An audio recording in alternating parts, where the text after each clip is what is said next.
ময়মনসিংহের ভালুকায় ঐতিহ্যবাহী কাঁঠালের হাটগুলোতে দেখা দিয়েছে তীব্র ক্রেতা ও পাইকার সংকট।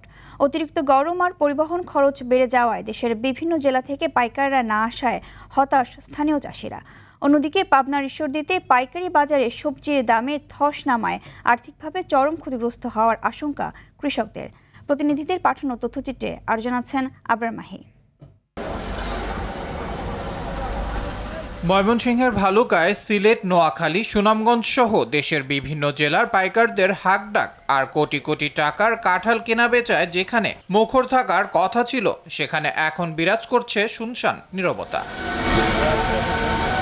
স্থানীয় ব্যবসায়ী ও চাষিরা বলছেন, অতিরিক্ত গরমের কারণে বাজার একেবারে মন্দা। তেলের দাম বৃদ্ধির ফলে পরিবহনে খরচ বেশি থাকায় দূর দূরান্তের পাইকার আসছেন না।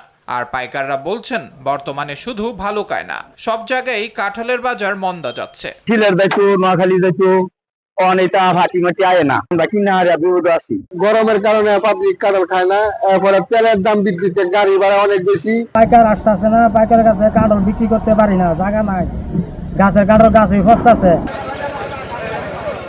এদিকে পাবনার ঈশ্বরদীর পাইকারি বাজারে প্রতি কেজি 20 টাকার মধ্যে বিক্রি করতে হচ্ছে বেশিরভাগ সবজি, কোনোটি নেমেছে 10 টাকারও নিচে। কৃষকরা বলছেন, উৎপাদন খরচ অনেক বেশি, তাই এমন দাম চলতে থাকলে আর্থিকভাবে চরম ক্ষতিগ্রস্ত হবেন তারা। ঝিঙা বেচেছি ভাই 22 টাকা, চিচিঙি বেচেছি ভাই 12 টাকা, মূলা বেচেছি 8 টাকা, মানে অনেক টাকা ক্ষতি আছে ভাই, টাকা উঠাতে পারতেছি না। 60,000 টাকা খরচ পড়ে গেলে পারে আপনার এই 10 টাকা 20 টাকার জিনিস বেশি আমাদের পোষাচ্ছে না। কৃষক মরি শেষ, 3 কেজি ঝিঙে বেচে 1 কেজি পতেঙ্গা সারের দাম হয়, আমাদের কিছুই থাকে না ভাই। সার বিষের যে পরিমাণ দাম, এই দাম বেশি লাভ হচ্ছে না। প্রতিদিন এই হাটে অন্তত 30 লাখ টাকা সবজি বেচা কেনা হয়। এখানকার সবজি স্থানীয় চাহিদা মিটিয়ে রাজধানী ঢাকা সহ চলে যাচ্ছে দেশের বিভিন্ন প্রান্তে। কৃষকরা নিজেরাই হয়তো মালগুলো উঠালে আসি, ব্যাপারীদেরকে বিক্রি করে টাটকাভাবে।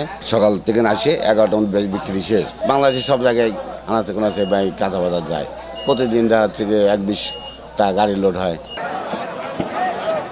আবরার মাহি, RTV।